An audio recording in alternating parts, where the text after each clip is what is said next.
Эрдэнэт хотын Баян өндөр цогцлбор 4-р сургуулийн 2008 оны төгсөлтийн ажилтнаа багштай 9-р ангийнханд зориуллаа.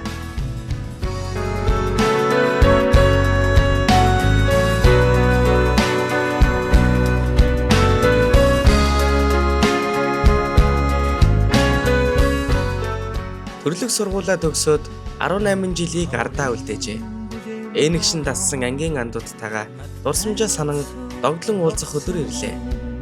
Хайрын анхны дурвас бэхэн усж бүтгэрсэн ширээний арцэлсэн уг бүхэн тухубиж чиний тухай бодоо хайрын дуу болж шигэн